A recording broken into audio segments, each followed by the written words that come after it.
Monsieur Dupond-Moretti, il y a 30 ans, Jacques Vergès se déshonorait en demandant à une femme si elle avait bien été violée par un chien lors du procès de Klaus Barbie. Une femme juive torturée par Klaus Barbie. Aujourd'hui, vous demandez, vous expliquez aux familles des victimes que Madame Meyrat a perdu son fils, elle aussi. Est-ce que vous êtes en voie de Jacques Vergès-cisation, c'est-à-dire de déshonneur?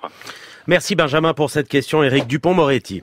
Pourquoi, monsieur, la mère Meyrat n'a pas perdu son fils? Si, elle a perdu son fils. Bon. Mais qui est responsable de la mort de son fils, sinon lui-même?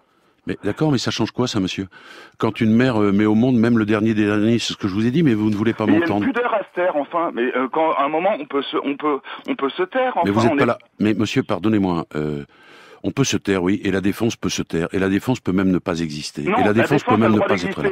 La défense a le droit d'exister, monsieur. Mais expliquer à des gens qui ont perdu leurs enfants rien, monsieur. par un assassin et comparer ça à quelqu'un qui est mort en sortant les armes au poing d'un endroit où il était traqué comme un repris de justice, comme un délinquant, comme un criminel, c'est totalement indigne, monsieur. Monsieur, vous allez m'écouter. Non, mais si vous me posez la question, de grâce, écoutez-moi. Vous avez dû être rassuré tout de même par le procès, le travail. C'est ce que j'ai dit, monsieur Demorand, quand je suis sorti. J'ai dit que les juges, effectivement... La pression populiste, ils y ont résisté. Mais vous savez, j'ai découvert, je vous promets que c'est vrai, les réseaux sociaux à l'occasion de cette affaire. Cette espèce de poubelle abjecte de gens qui sont tellement distraits qu'ils oublient de signer, cela me terrifie. Qu'est-ce que vous me reprochez? Est-ce que vous avez assisté au procès d'abord?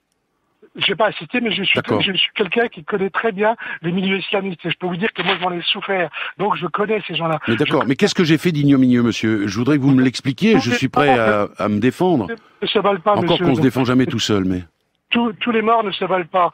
C'est Albert Camus. Ah, vous en êtes encore là. Bon, écoutez, monsieur, alors, dites que cette femme a vélé, qu'elle a mis bas, que ça n'est pas un être humain, qu'elle n'a pas de sentiment à l'égard de ses enfants. J'ai essayé de m'expliquer complètement là-dessus, je veux pas y revenir. Peut-être aux petits-enfants qui ont été pourchassés, qui ont pris une balle dans la tête, mais monsieur Demorand, dont l'un avait une tétine dans la bouche. Et vous croyez que ça me touche pas? On ne fait pas... Mais qu'est-ce que vous croyez, monsieur Demorand? Que vous êtes le seul à avoir de l'émotion? On n'est pas en train d'animaliser les gens, contrairement à ce que vous pensez, Éric Dupond-Moretti. On est simplement en train de dire qu'il y a peut-être, dans un procès, avec autant de malheur, une hiérarchie dans les souffrances. Mais monsieur, je n'ai pas dit le contraire. Je n'ai jamais dit ce que vous voudriez me faire dire. Je vous pose une question. Non, vous ne me posez pas de question, monsieur.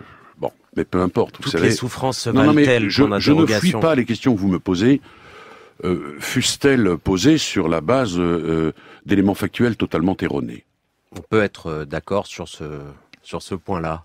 Ah bah au moins, vous voyez... on peut être d'accord, oui, nous sommes tous... il y a un petit progrès. Nous sommes tous des êtres humains. Je pense que là-dessus, ça doit pas être trop compliqué. Voilà, même la mère Meyrat, si vous le voulez bien. C'est tout ce que j'ai dit. Et c'est tout ce que j'ai dit. Ça a duré 30 secondes dans un procès de 5 semaines. Je pense juste à la tétine de la bouche dans la bouche d'un enfant. Monsieur...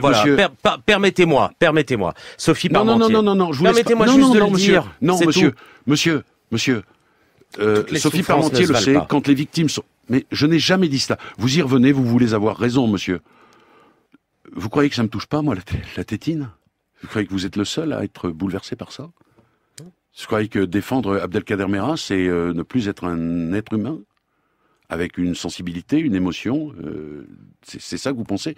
Que l'émotion est confisquée par les avocats des parties civiles? Non, j'espère que non. Jamais dit ça. D'accord.